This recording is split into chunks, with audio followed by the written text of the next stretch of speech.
Is Dr. Alfonso Evans Sr., and I'm excited to talk about taking the risk, meet your father. We are excited to bring you panel discussions. We have some awesome panelists that we are extremely excited about, and we want you to stay tuned and remember to look for the upcoming book, Taking the Risk, Meet Your Father. Good evening to everyone. We're so excited to be here this evening as we talk about taking the risk, meet your father, and we are presenting the Fatherless Son Part 2. We received so many emails and text messages about Part 1 that people were saying it was just not enough time and they wanted more. So this evening we have some more dynamic panelists. We have a book contributor with us this evening. My name is Dr. Alfonso Evans Sr. I'm excited to be here again and to be able to moderate this particular evening. And so we're going to get started right away. We're going to ask our panelists to please introduce themselves. We have no other than Bishop Evans. He's going to start, really needs no introduction, but we're going to let him tell us what he wants to tell us about himself, and then we're going to go around for all of the panelists to introduce themselves. Well, good evening, everyone. I'm really glad to be a part of what I think is a very important conversation. Pastor Bethany Church in Lindenwold, New Jersey. We call it the Transformation Church. Seeing how the generations have been impacted, not just my own, but the generations that have come after, I believe it is time for us to unite fathers and sons. And if that's not possible, that God would supply a father for a son who desires to have one.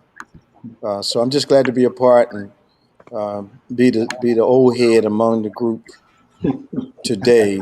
You know, just I'm anxious to hear what these young men have to say. Pastor Nick Smith, executive pastor here at Bethany Baptist Church, and young father, 39, got 2 kids, and just glad to be on. Okay. Gregory Love here, a book contributor, was fortunate enough to work with Dr. Evans. Excited about this project. It's a much needed project. I am also a father. And so I'm looking forward to the intellectual discourse that we'll have tonight. And I am Pastor Wendell Jones here in Greenville, South Carolina. Excited about the topic tonight. It's one that's near and dear to my heart. Like everybody else, I am a father, grew up without a father. And so this is why this means so much to me. So I'm excited about what we'll talk about tonight. Absolutely. We are so just happy to have these esteemed panelists with us this evening. We talked the first part about the fatherless son. We talked about the opportunity to understand what it meant to be physically absent. We talked about the examples that were not set in regards to households when it came to fathers. And we talked about fathers that didn't emotionally show up for their sons. And so on this evening, we're going to stick to the healing process, that our esteemed panelists would stay focused in that area, because the first part, we really dug in to the hurt and the trauma. Now we are on the mindset or the understanding that how do we help people to find that place of healing, to get upon that next journey where they are not stuck in the same place. And again, I share my story that it took me over 40 years to build up the courage to say that my father's absence hindered me in life, caused me emotional trauma. And when I finally was able to say that, that's when the healing process began, even though I'm still in search of him. And so our first question this evening that we're going to ask is, how do we open up to the possibilities of what a father and son relationship can look like after the trauma? How do we open up to the possibilities of what that father and son relationship can look like after the trauma has taken place? Whatever has taken place has not been good. So can we start with Pastor Jones? Oh, sure. What would that look like? I'll be honest with you, it's been interesting in that wanting and desiring to be a good father to my own children, particularly my sons. That thing really compelled me to work on myself. But I also had to learn that in working on myself, I had to take the initiative to work on the relationship with my father. Because I think initially I just tried, like, if I just focus on me and my kids, I'll be good. But that didn't take care of the gaping hole in my own heart. And so I had to extend myself to my father. And even still, God did something so crazy to put me on that journey. And it looked like it was a made for TV situation. Bishop, I was preaching a sermon one day, and I had talked about my relationship with my father the previous Sunday. I got compelled to go see him. I left church early, went to go see him, spend some time with him. The next Sunday, I'm preaching the sermon, and in the middle of my sermon, the side door opens, and in walks my father while I'm preaching. He walks down the aisle. It cuts me off in my sermon. I look at him and I say, "That's my father." And my church goes crazy, but I'm just looking at him. He walks down the aisle. The stage was a little bit elevated, the old church that you came to, Bishop. Yeah. He came to me, put his head in my chest, and began to weep. That day, my father gave his life to Christ. And to be the father that led my father, I could feel God pulling that hole closed. But it also allowed me to see him differently. I began to see him through his own eyes, his childhood, the deficits that he had, and just the fact that he didn't have it to give me. And that made me forgive him, and also made me develop some compassion for him, that I was really in a better situation than he was. And so I found myself wanting to give to him and stop being that son that was trying to pull at my father to try to give me something that was never deposited into him. And that began the healing process for us. And that's where our relationship is now. And it's steadily growing under that scenario. What a powerful testimony that was. Wow. I was expecting something good, but I wasn't expecting that. Wow. Wow. That I felt like I was there with you. Wow. Pastor Nick? Well, I think it's a few things. First, it's acknowledging the child within that still hasn't grown up yet. And your father wasn't there when you were younger, and there is hurt there. You still feel like a little boy inside, even though you're grown. And giving yourself permission to say, you know what? I have the right to grow up from this place. Because every man will tell you, and every woman will tell you, the age that you were hurt at is usually there's a developmental, emotional, and psychological place that has been hindered, where we grow physically but are still immature in certain areas. So giving yourself permission, that child within, to grow up. And when God sends somebody into your life, like mine, God sent Bishop into my life. My grandfather was there, trying my best not to. When you're older, you understand it. When you're younger, you don't get it.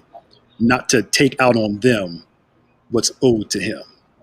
And I think what it is that opening up, the fear of opening up, is a fear of this person is going to do the same thing to me that this person did. So I think giving yourself permission to grow, learning not to take out your rejection issues or whatever on this individual and allow that person to prove otherwise to you. Because I think there's a difference between being cautious and defensive. We put a wall up. I'm never going to get hurt. I'm putting this wall up. But the wall is like walking around in a hurricane with the umbrella. It's an illusion. You still get hurt. So you walk into it cautiously, but opening yourself up, because sometimes we try to keep good people out so we won't get hurt, but we miss the joy that the person can bring in by keeping them out. So I think those two things are a great starting place. Because remember, God loves through people. He reaches out to you through people. And if he sends you the people, we have to be open to the people that God sends us to help us heal in life. All right, Mr. Love. Yeah, so as Pastor Nick was speaking, I was reminded of a story. As you know, I'm an educational practitioner. And so I had a scholar that was an A scholar, and he came to class one day, very distraught, acting up, out of character. And so I'm thinking, well, what's going on? What's the problem? I pulled him to the side. Come to find out, his father left him, and his mother and him had to live in the trunk of their car. And so he said, well, if my father is not going to hold up his end of the bargain by being a provider for me, I'm not going to hold up my end of the bargain by getting good grades for him. And so I'm reminded of just being stuck in that child mentality. Now, this is an A student. This is somebody who never caused me any problems at all. But I believe that once you're able to kind of get over the quote unquote, the hurt and the pain, you can get to that vulnerable stage where you can actually allow the real work to begin and allow the little boy to grow up and really to face the issues. So I think that there's a great opportunity when something like that happens, but you have to be vulnerable. Absolutely. Yeah. All right, Bishop. What all of the comments caused me to consider is the tension between intellect and emotion. And one of the first steps to being healed from this type of upbringing is to accept the fact that you can actually get to a point in your life where this makes intellectual sense, but it will never make emotional sense. And what is addressed even in Scripture, if we blend the woman with the issue with the woman that died at 8, with the girl that died at age 12, and make that one individual, there are adults who stop developing at whatever age this trauma occurred. Yes, sir. And spend a lot of their adult life with the child screaming for recognition. And one of the ways that God has provided for us to dim that voice and almost eliminate that voice is to become to other people what we lacked. There's a dynamic in the spirit where with my dad being gone and not doing what he should do, I had to come to realization that he was not equipped to be my father. And in his mind, divorce meant detached. So I had to come to revelation that, what I was expecting from him, because the word father has this drop down menu of expectations. Yeah. And we are appropriate in expecting everything the title suggests or promises. But the reality is that some of our fathers were not equipped to parent us. They were just equipped to produce us. So in that context, we expect them to do something or be something they're not equipped to do. So we have to kind of cure our language and not say something is wrong with my dad. Good, Bishop. Because when I say something's wrong, I'm suggesting it can be fixed. I must come to the conclusion that there was something missing in our fathers, which did not allow them to become who they promised to be by becoming our fathers. Now, the issue for them is not, it didn't start with them. It's a generational thing. These things are passed down. I remember the most profound day in my life is when I said out loud that I had a trifling father. And that declaration that day lifted the weight of expectation off my shoulders. So then I started seeing him as a man with strengths and weaknesses rather than a father who should have been a Superman. But you cannot get delivered from this without this one ingredient, and I'm being repetitive at this point, and that is becoming to others what you lacked will heal you of your inner hurt. Yes, sir. Yes, sir. And that's what you did to your father, Pastor Wendell. You became the dad that day. Yes, sir. That's just That's so just, it's so many people that are stuck. They're stuck in this space that we're talking about right now. And it's almost like going into a room that has been ramshacked and you don't know where to start to clean it up at. And so people are looking for, how do I start? Where's the start going to be? And so my next question, to kind of come a little bit away from what we were just discussing, but in the same mindset, is how do you break a cycle when nobody wants to talk about it? And the reason I have that question is because for 40 something years, again, it was like I was immaculate conception. Nobody in my family talked about the fact that my father was missing. It was almost like he was there in spirit. Nobody said anything. And so, how do you break the cycle with us as men when we don't want to talk about what the issues are? You know, and when you don't talk about what the issues are, it affects other relationships, as Bishop just alluded to. So, how do you break that cycle when we have been conditioned to I think someone said it earlier, have that drop down menu of what a man is? We won't talk about this particular topic area. So how do you break a cycle when no one is willing to talk about it, whether it's on the father's side or on the son's side?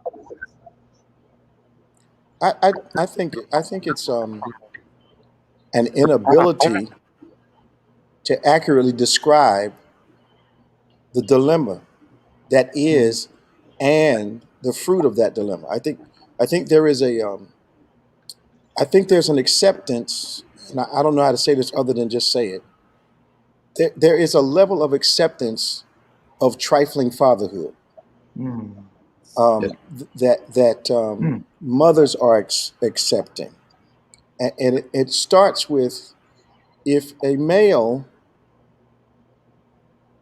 is a trifling male, rarely do they rally when the children come, Mm. because irresponsibility is not situational. Mm. So in the Garden of Eden, accountability and responsibility are two of Mhm. the main principles taught in the Garden of Eden. Mm. Meaning, accountable, responsible for everything you do and everything you say. And that lack of accountability has fostered a lack of conversation. Yeah, yeah. Mm. Because if I'm used to projecting an image that is false, Mm. it's like the guy that shows up at the college graduation and has not contributed a dime to the tuition, Hmm. but is acting like in that moment he's super dad. And most people won't say anything to that individual. Right. So I think the culture at times helps perpetuate the image that I can say I'm a good father and not be a good one, and no one will criticize Hmm. because of how touchy the subject is, Mm-hmm. and because the conversation will break a relationship. Mm. Yeah. That's it right there. That the break a relationship. That's it right there. So many, we have a contributor like that who, wow, wow. Somebody else want to add something to that? How do we break that cycle when nobody wants to talk about it? Well, I think I told myself that I needed to be responsible for my healing. And but before I even go into that scenario that Bishop just painted about the father showing up at graduation was my reality. Like, it was, and it Mm. messed up my graduation day for me. But it did. I couldn't come back from it for the whole day. Everybody was celebrating. I was sitting there with a scowl on my face. But Dr. Evans, I think even though it was just accepted that my mom was going to take care of me, and it had been the case all of my life, I think it really hit home for me because throughout I couldn't deny the pain, even though we weren't talking about it. But it really hit me hard when I had my son. My Mm. first child was a girl, and I had the usual, fears of a new parent. But for some reason, some naive reason, I figured that, I may not know how to parent, but I know how to love a girl because I've been loving women all my life. So I wasn't worried about that. But then I found out I'm having a boy, and we get closer to the day that he's supposed to come. It hit me like a ton of bricks.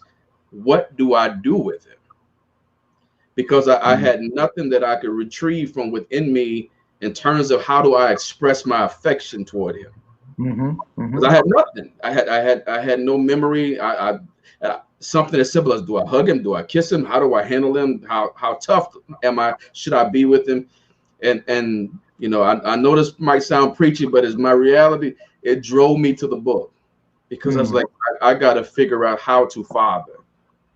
And so you can go downstairs to my library now, and me and my kids were looking at it the other day. There's so many books on that, because like I don't have a clue, but I'm wired as such where whatever pain I have, I try to do my best to make sure nobody else feels that pain. And so I was determined. I've got to learn this. And so I first had to admit to myself, I've got no reference point. I've got no memories. And so I had to decide to myself, I've got to address this for me so that I don't find myself mishandling my boy. Excellent, excellent. And that is so key, because and this may sound a little off, but my biggest fear in life was my children asking about my father. That was one of my biggest fears. Okay. And I never forget that we were coming out of a car wash, and my son asked that fatal question for me. Dad, do you know your dad? And I remember my whole body I didn't know what to say, because intentionally I felt like I was trying to hide that part of me. I never forget, my daughter was just looking, waiting for me to respond to my son. And that day I didn't have the courage even to tell him the truth. I just said, no, not really. And it took me years after that to sit down with both of them and to tell them the truth, that I only seen him one time, that I wanted to look for him, but really didn't have the courage to look for him. And so that right there told me there was a problem, because there was no conversation. There was nobody giving me the opportunity to have a free conversation, not a restricted conversation that is one way, but a free conversation. So when we talk about breaking a cycle, that's why this question was so important, because it was something I was unwilling to talk about, because I felt that was a learned behavior. Mr. Love, you have anything to add to that about breaking that cycle?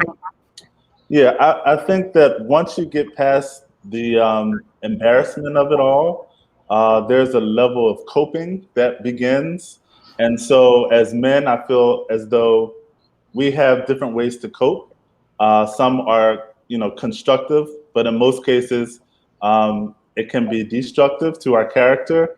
And so I think we have to learn how to get past that fear and that coping, understanding the coping process, and hopefully finding some sort of mentorship that can help us through that coping process, so that we can get to a place of healing and understanding.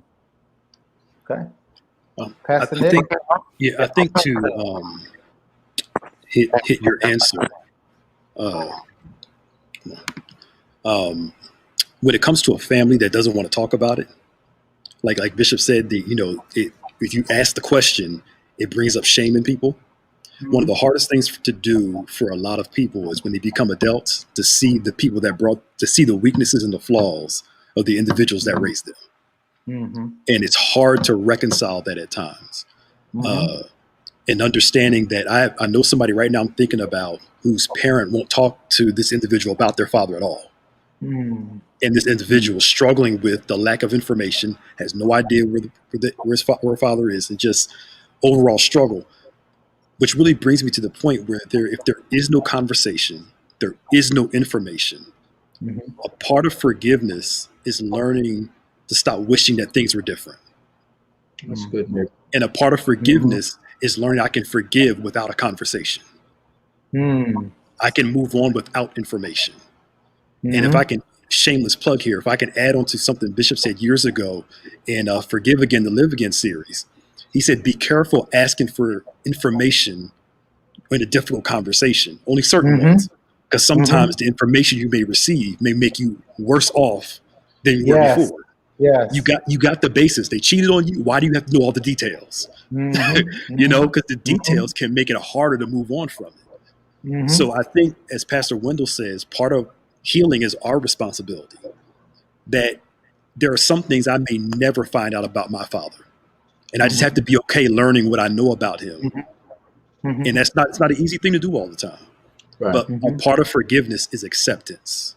And the question is, do I really want to get to know all the dirty secrets and all the dirty details about this situation or this person? So I think that right there is a key that may help people move on. If I can add something to that, I think that when I look at grief as a gift from God, a lot of us have not allowed ourselves to grieve that loss of relationship. Yep. And the gift that God gives us called grief is supposed to carry us from shock to acceptance. It's not shock to agreement. It's shock to acceptance. Because we actually had no way of controlling that situation. And it's amazing how we can lionize a father who never ever gave us any impression that he was going to be anything other than what he was. Yeah. So our hope is often attached to our idea of him and not who he has consistently shown us he is. And that can cause, I know people that are 50 and 60-year-old are still waiting for their father to be their idea of him. So I guess that's a long way of getting to the moment we can accept the reality of who our dads were.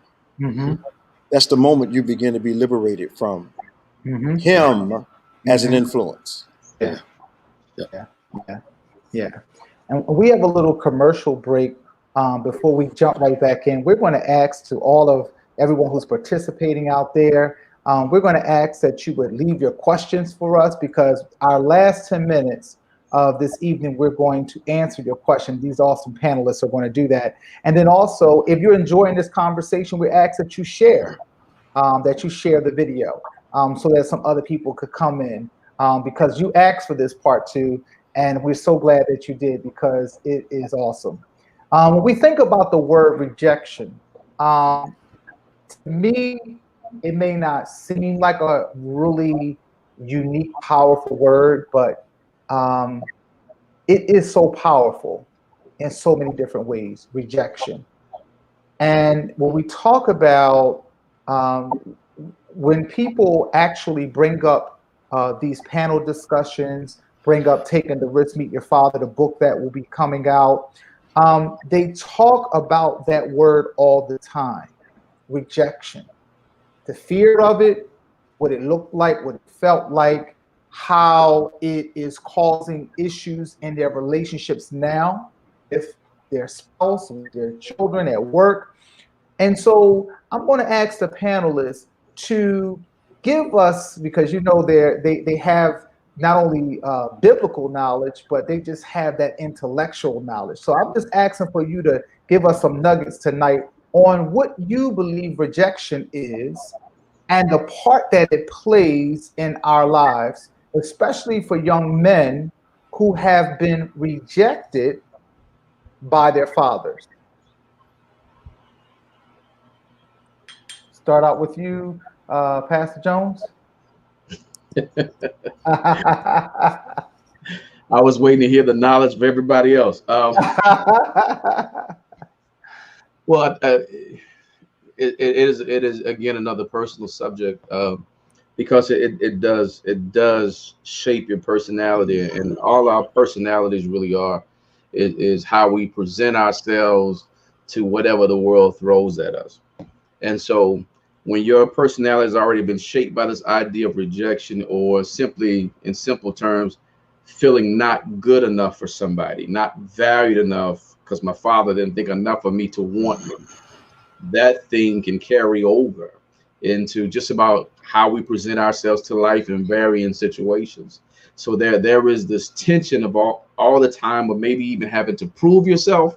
And sometimes we can go too far, too extreme, or you shy away from everything and you just pass up on opportunities.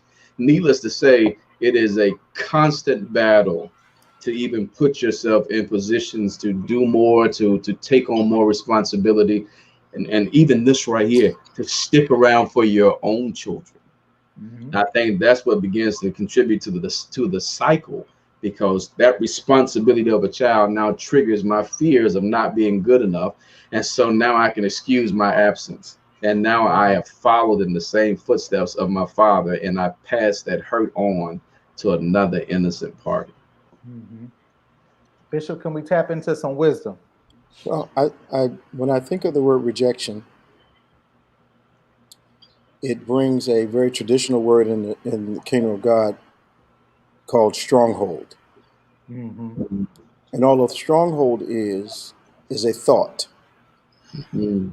but it is a well entrenched thought which hides something that is contrary to God's righteousness. So rejection can lead to an entitlement. Mm. And most adults who have dad issues feel entitled to his attention, to his love. Mm. Now that seems appropriate, but it has an inappropriateness to it because entitlement is a search for justice. Oh, Mm. wow. Mm. So I spend my adult life wanting justice from my father Mm. until I get delivered from the need for it. Mm-hmm. And I can't get delivered from it until we circle back around to some of our original points Mm-hmm. that he may have rejected us because that's all he knew was rejection. So watch this. And rejection, the reaction to it feels like strength. Mm. So what he did was pass on what felt like strength to him. Mm. And if we're not conscious of this bogus deposit, Mm. we will pass it on to our own children Mm. by rejecting them in the same way. Mm-hmm. So it's I believe in my heart that God is the only one that can show you the blueprint for fatherhood. Mm. And when you model his model, that also starts to heal your ideas of what a father is. Mm-hmm. Mm-hmm.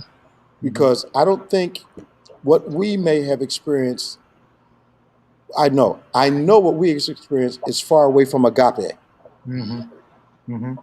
It was more like eros, that kind of love, see what I can get out of the situation, Mm-hmm. not see what I can give the situation.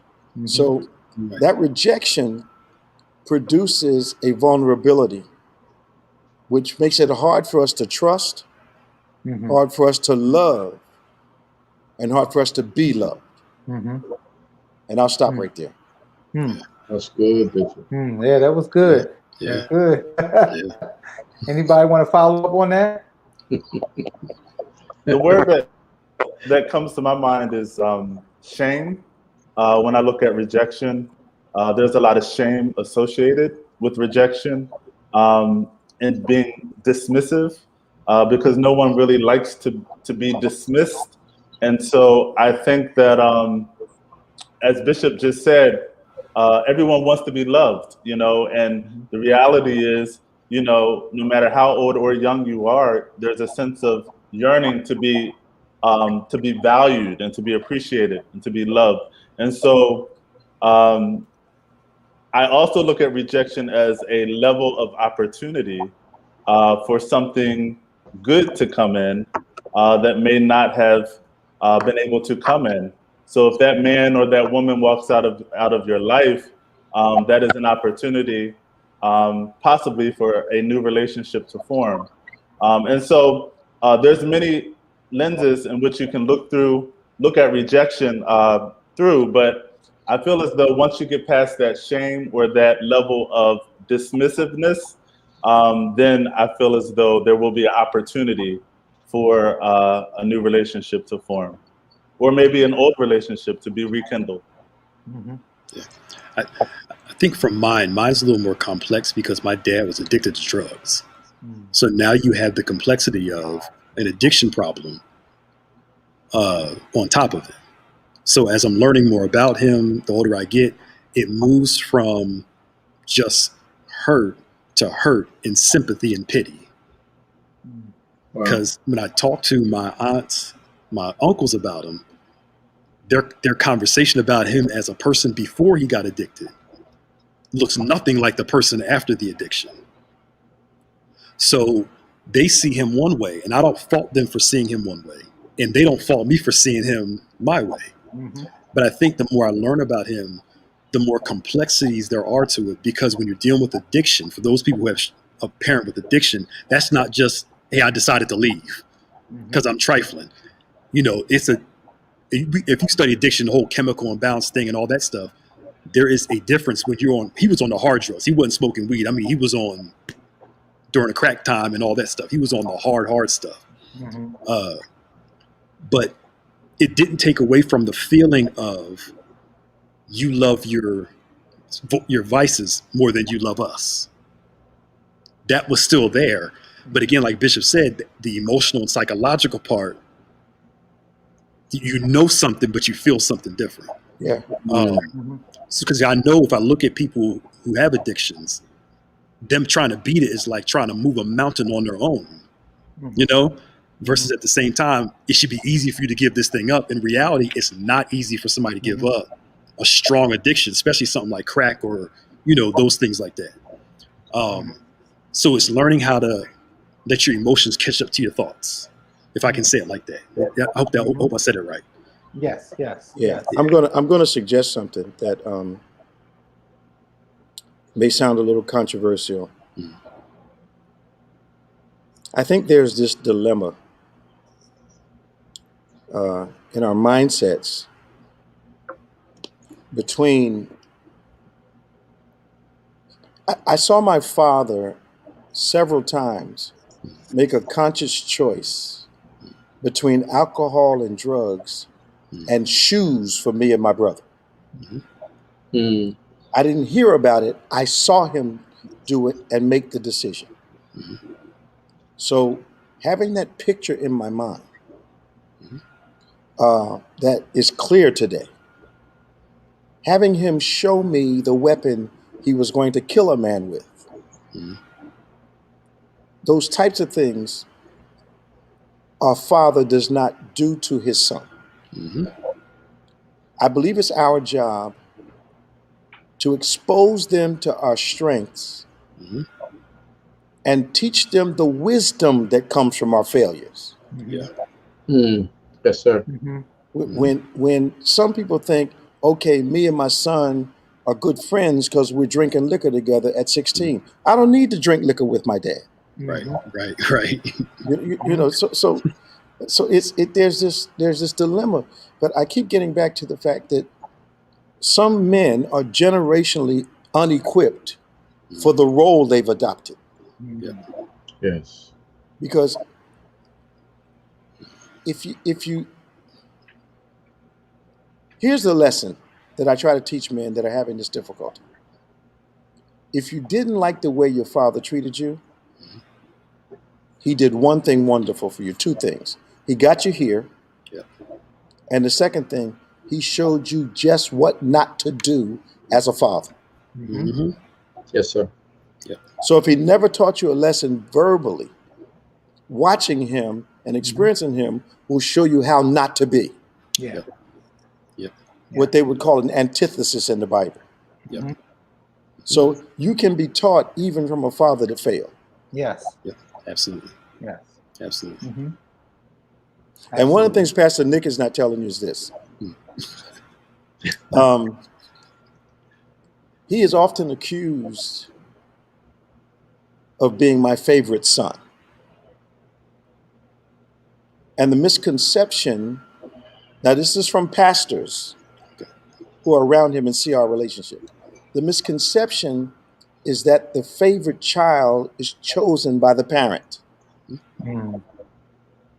It is the favorite child chooses the parent Mm. in their behavior and their response, and thereby become the favorite. So there's this issue for us of not knowing, not being able to overcome the initial hurdles that are provided by our natural dads to choose someone to become the favorite of. Did that make sense to you all? That makes a lot of sense. Okay. That makes a lot of sense. Okay. And that transitions us to, wow, I'm telling you, to everyone who's out there who's watching, I mean, you're going to have to watch this again, because this is the healing portion of the Fatherless Son. Yeah. We're trying to get you from one point of understanding to another. And so as we transition into our last question, before we take questions from our audience out there, I want to ask each panelist to take the opportunity to speak to someone out there who is watching, who is not sure about the journey of forgiveness, is not sure how to reach out, is not sure how to clean up that room. They just stand there in the middle of the room. They don't know where to start.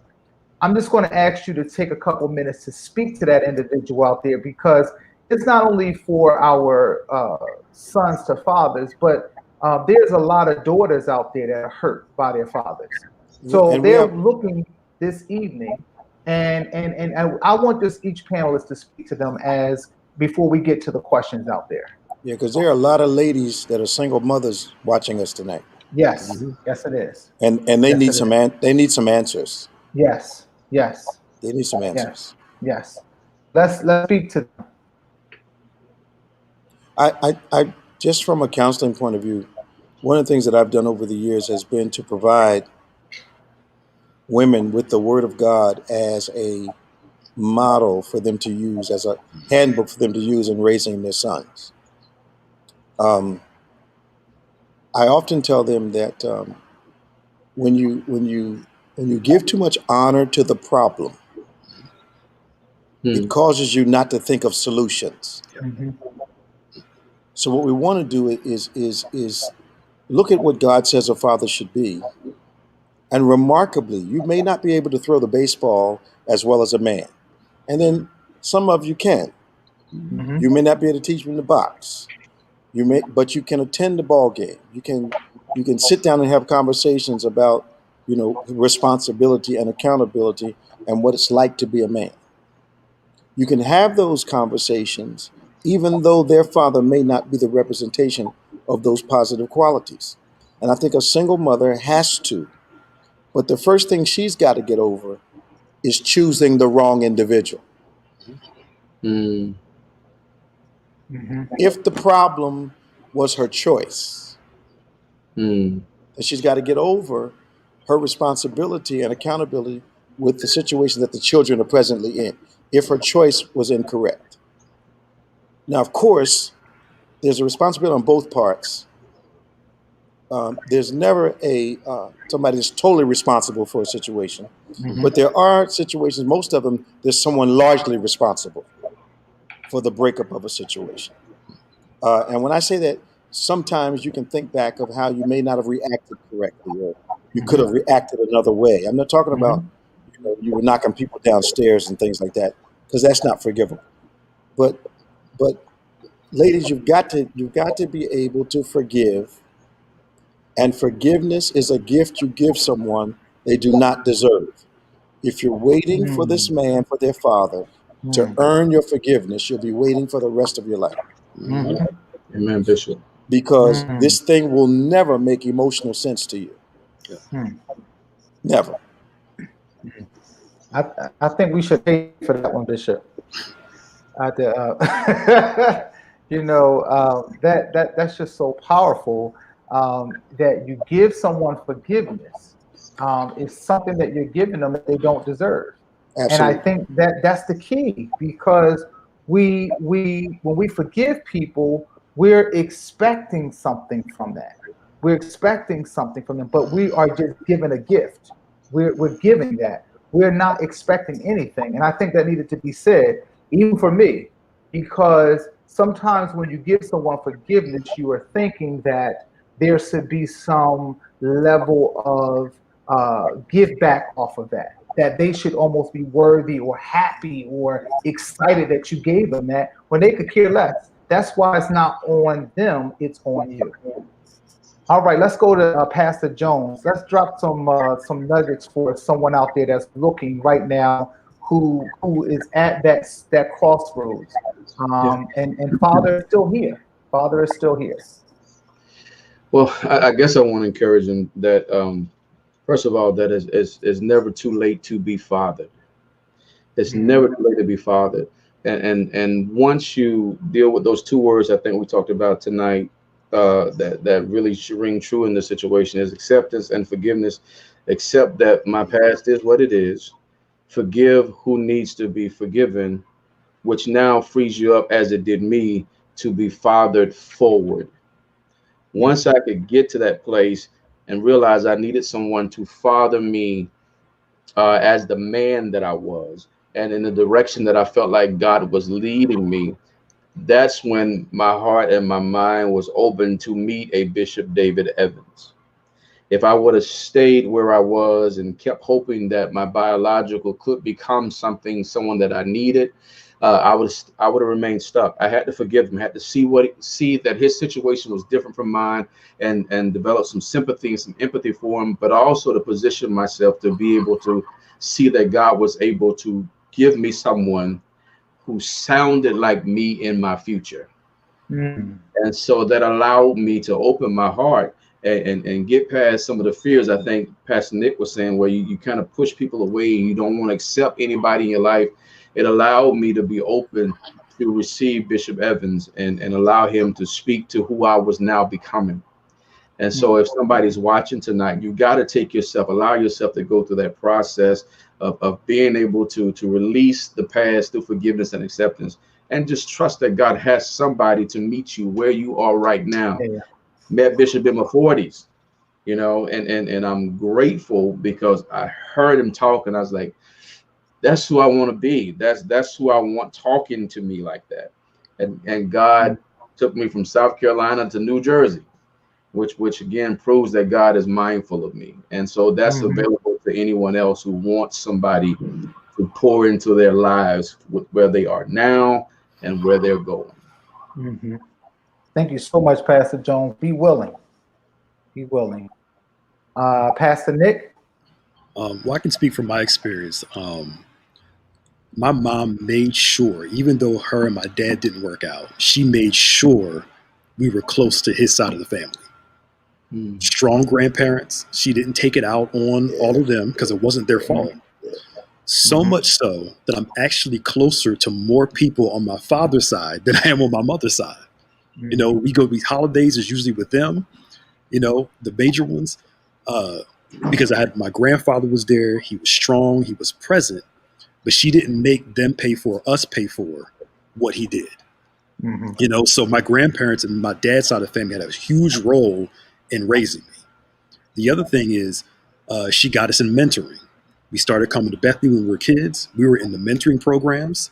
My godfather, my uncle, we're close, got connected with Bishop, but she was intentional about being at every game, but making sure that we were having proper male figures around us to help us. And it came from the church, and that really started a healing process. I went from missing my father to no longer missing him to just missing the role in my life. So part of me, like, if you ask me, I know this may sound a little mean. If you ask me right now, would I want him back in my life now? I'd probably say no. Not out of any anger, not of any, it's just my life is probably better with him not being there. I know that may sound crazy, but I really believe that, to be sure. But I think everybody remember there's a process of healing. There's Yes, a yes, it process. is. I went from missing him to missing the role of not having a physical father there, to God working that thing out through my grandfather, through Bishop, through my uncle, through other people, where it's not as strong as it used to be. It's still a thorn there, but it's not as strong as it used to be. Amen. Amen.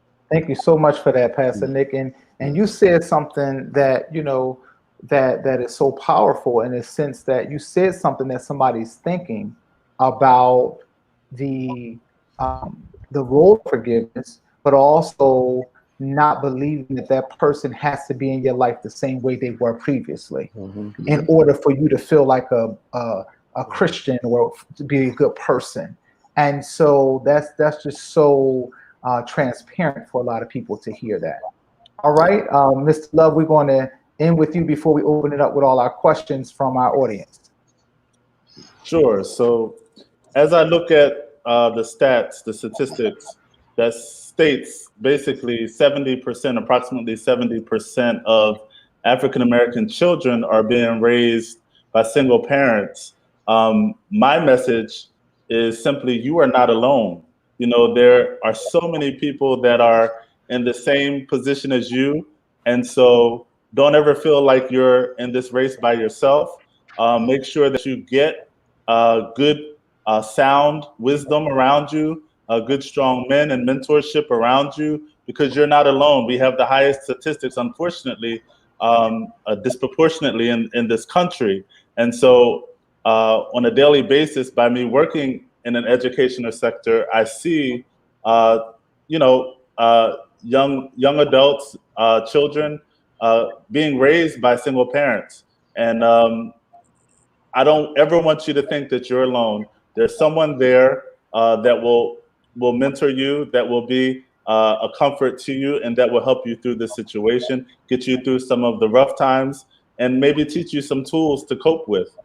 So my message is simply, you're not alone, and get some mentorship and some strong support behind you. I'd like to ask the panel. I'd like to ask the panel a question.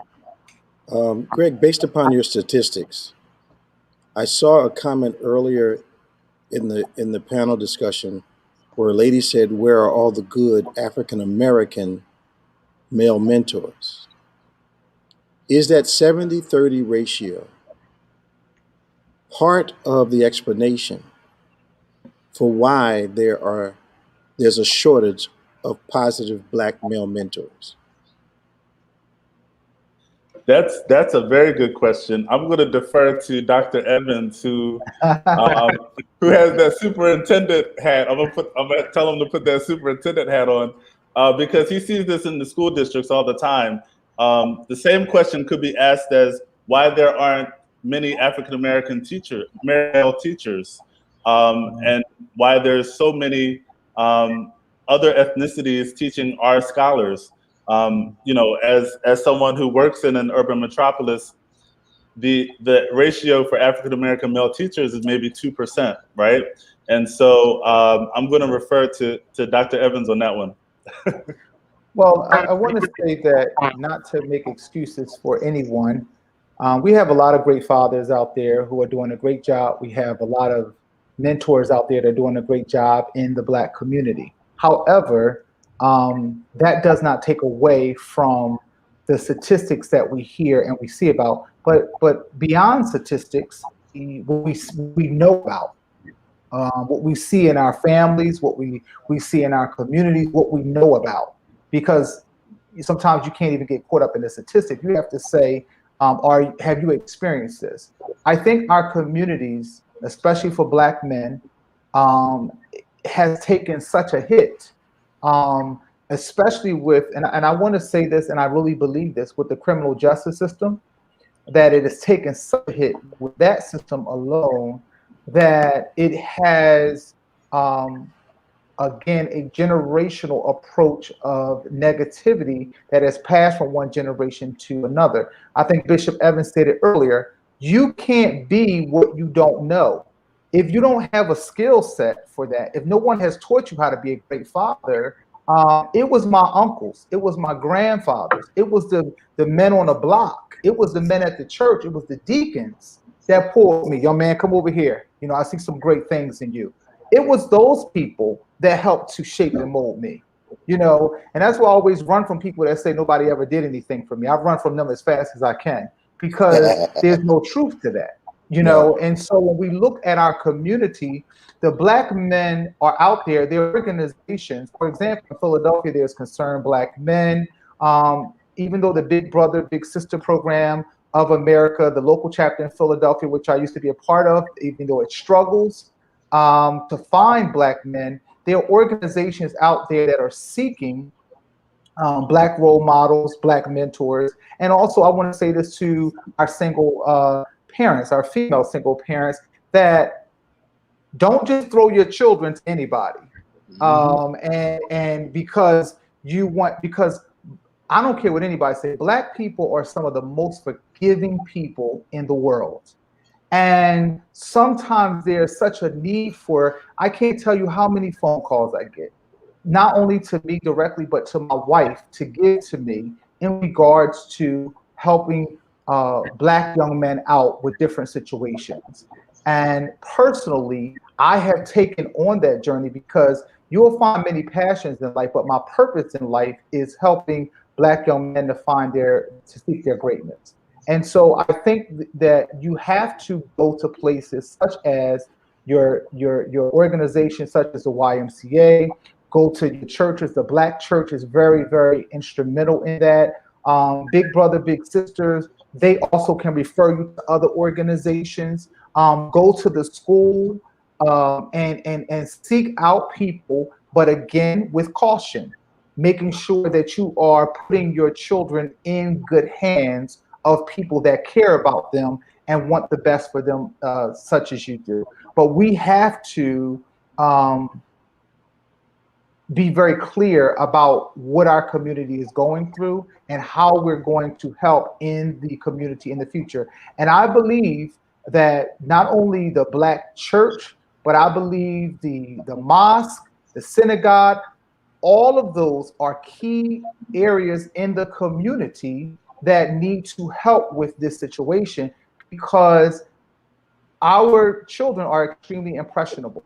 Nobody, I know people don't agree with me, but I don't believe that people want to be on drugs or they want to be alcoholics or whatever the case may be. But if your family has an addiction history, it's very easy for you to fall right into that trap.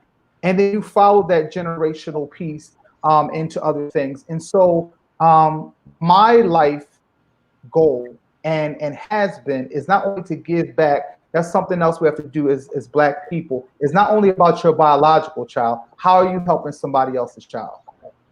Not giving them second best, but giving them almost the same that you would give yours or the same, because again, they are depending on us. So that's the best way I can handle that. Is a staggering statistic, but at the end of the day, we just have to continue to be knowledgeable and to move forward with progress in that area. So I want to thank our panelists, to Pastor Jones, to Bishop Evans, to Mr. Love, and to Pastor Nick for this awesome journey that they have taken us on part 2 of the Fatherless Son. We're going to take some questions now, and we're just going to ask one panelist to answer the questions. So because I always get a lot of heat about we only answer 2 questions or 3 questions. So we're going to answer 5 questions, but we're just going to pick 1 or 2 panelists to answer those questions. That way, we will have enough time. Okay. So our first question is from Connie Jackson. Hi, Connie. How, as a single mother raising young men, do you learn to begin to heal your family from all of the absent father fallout? You talk, you pray, you counsel, but the result is they blame you for the choice you made to be with that man. Wow, what a powerful question, Connie. Who wants to answer that for us? Okay, what about Pastor Nick? I'm trying to find the question again because I missed the last part. Okay, no problem. How is a single mother raising young men do you learn to begin to heal your family from all of the absent father fallout? You talk, you pray, you counsel, but the result is they blame, she's talking about her children, you for the choice you made to be with that man. I think it depends on how old they are too. As you start to mature and grow, you learn life is very complex, and life will humble you after a while.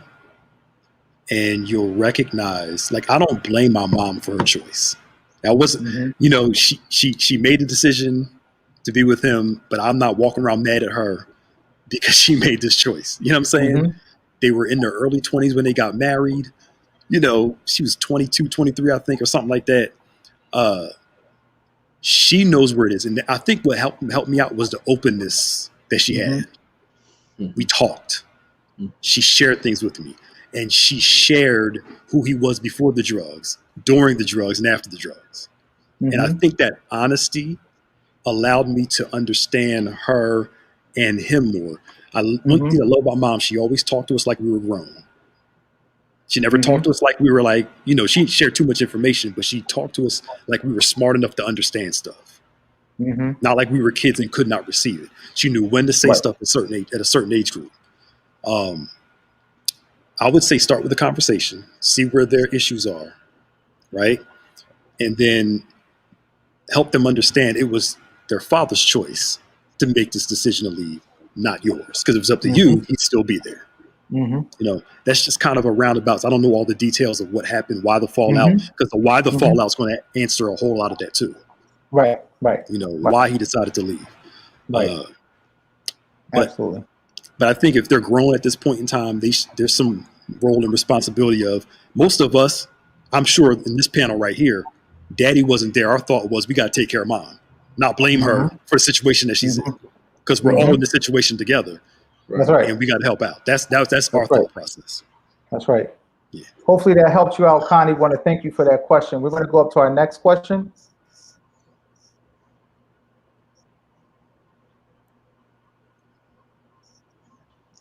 This is from Dawn Jones. Thank you, Dawn. Could it be that your father loved in his heart in spite of his behavior? Just a thought. Anybody want to tackle that? Well, scripturally speaking. Go ahead, Bishop. You want to? You go ahead. You got it. You got it. Scripturally speaking, love is always an action. That whole "I love you in my heart, but I don't show you" that's not love. Come on. I could be sentimental towards you, have a feeling towards you, but love is supposed to produce action. Yeah. So the intention to do does not replace the lack of action. Yeah. Well, so and there's no way around that, because if you just say that last line one more time. I just need to hear that one more time. The intention to do doesn't make up for the lack of action. I can't remember exactly how I said it, but that's it. There's no way around that. We always say around here, "Don't tell me you love me. Show me that you love me."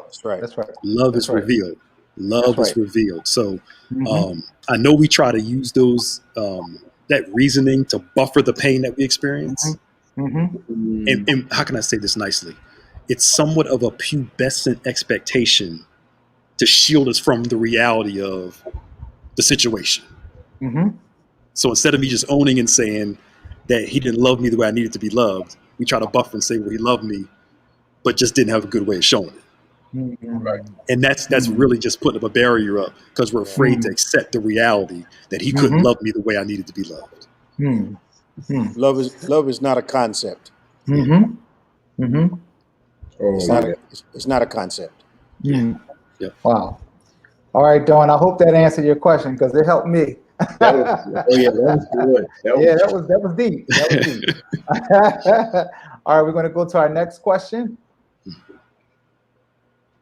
This is from Tammy Roberts. My question often is, did the mothers even know who the fathers were? I can answer that one from experience. Okay. Bishop? We watched my father change. Yep. He became a participant in his work environment and the culture of his job. went from an industrious, hardworking, family-oriented individual to participating in sin, which is congregational, Mm-hmm. and his introduction or his experience became a lifestyle for him. Mm-hmm. So we saw him go from a sober guy, athletic, very talented, brilliant, Mm-hmm. to becoming frustrated with the fact that as an African American man living in Philadelphia, there was a glass ceiling over him. Mm-hmm. And we watched him morph from an extremely industrious person Mm-hmm. to a person without any direction at all. Mm-hmm. And my mother did not leave him because she didn't love him. Mm-hmm. My mother left him because she didn't want him to be our model Yeah. for who we should be. Mm-hmm. Ultimate sacrifice. Yeah, Mm. that's Wow. good. All right, Tammy Roberts. So hope we answered your question. Great question.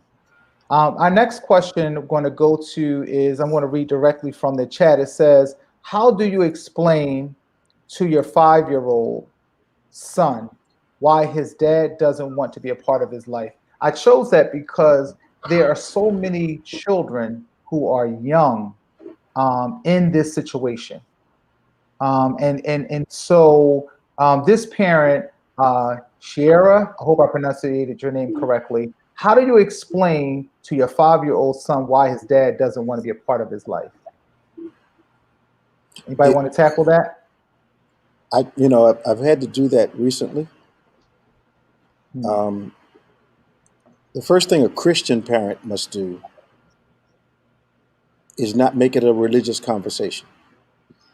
Mm, The good. second, the second thing a Christian parent must do is remember to speak in the simplest language. Mm-hmm. The third thing you want to do is not create an ambiguity that you'll never cure. Mm. And the Wow. last thing you want to do as you talk to the child, the reality must be revealed. Mm. Perhaps your dad no longer wanted to be a part of the family.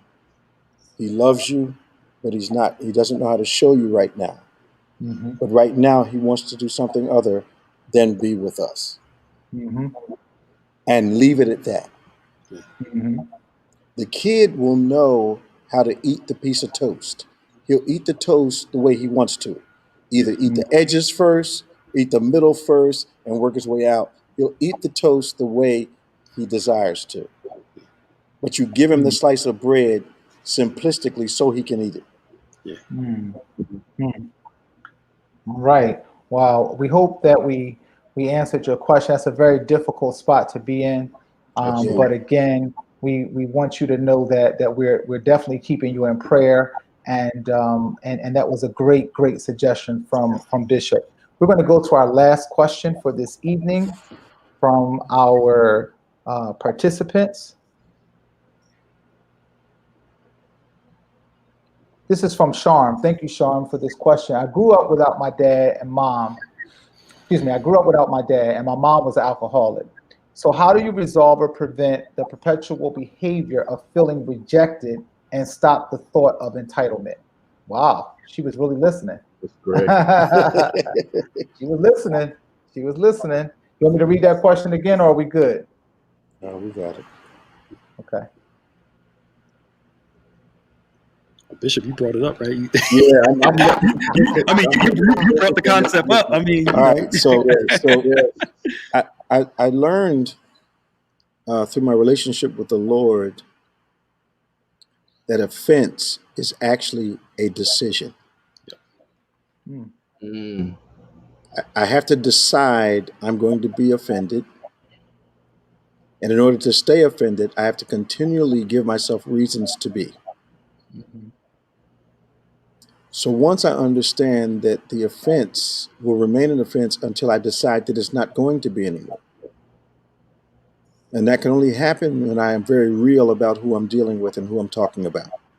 Mhm. The minute you see your mother and your father as people before their parents, you start to see them in a very real way. They were both people before they became parents, Both of them have the strengths and weaknesses of every other human being.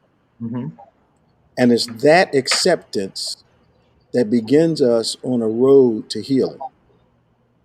So the way to resolve the perpetual behavior of feeling rejected is to accept them for who they are as people who happen to be your parents. Not a father who happened to be this and a mother who happened to be that. They're people that happen to be your parents. Once you put them in that human category, you can stop expecting something from them that they've never given you any indication that they want to be. But not until we do that will we stay bound to those feelings and to those situations. And then if you do, and I don't know who needs to hear this, but say, for instance, you're 50 years old and you and a parent decide you're going to, restore. The first stage of that is an adult relationship. Most people start out wanting to be the parent of an adult when there has to be an adult relationship. So there's rapport, conversation grows to dialogue, and then, if possible, the parental elements will emerge. But if I'm 60 and meeting a child that I haven't known for 30 years, I can't suddenly try to put rules on that child. And I've also got to be able to discern where the child is. If the child is pubescent, if the child is underaged, then I do counsel by command. If the child is a teenager, I parent by conversation. If the child is an adult, I parent by concern. That meaning they bring you the problem and then you're able to offer whatever counsel you have. So if those of you are thinking about meeting your dad or your mom, it starts at the child in you is going to be screaming for the parent, but the adult in you has to desire an adult relationship. Yes. Well, yes, sir. And that's a perfect answer to end on. And we want to thank you, Sharon, for that. And we want to thank our awesome panelists on this evening, Pastor Wendell Jones, Mr. Love, Pastor Nick, and always Bishop. We want to thank you for this awesome opportunity for us to take this journey together. As we talk about taking the risk, meet your father, it is an opportunity for us as a community to heal together and to, not only look at it from a perspective of, I want to get my story out, but I want to hear somebody else's perspective, because where I'm at right now may not be the best place with this. And so I am so enriched tonight. I know you have to watch this again. You're going to have to watch it again to get everything we need. But we want to wish you a great evening and to be safe. I'm Dr. Alfonso Evans Sr., and I have been your facilitator for this evening. And I want to thank you. And we are going to close out by just saying, remember to take the risks in these conversations. And remember, tonight was about healing. So we had part one, which talked about the fatherless son and what that meant and what that looked like in definition. And tonight we had an opportunity to talk about how do you move on from that? How do we get into the process of restoration? So everyone have a great evening. And again, thank you for this awesome panel discussion this evening. Thank you to all of our panelists, and thank you to everyone out there who joined us. We were past time tonight, but it was worth it. Thank you very much.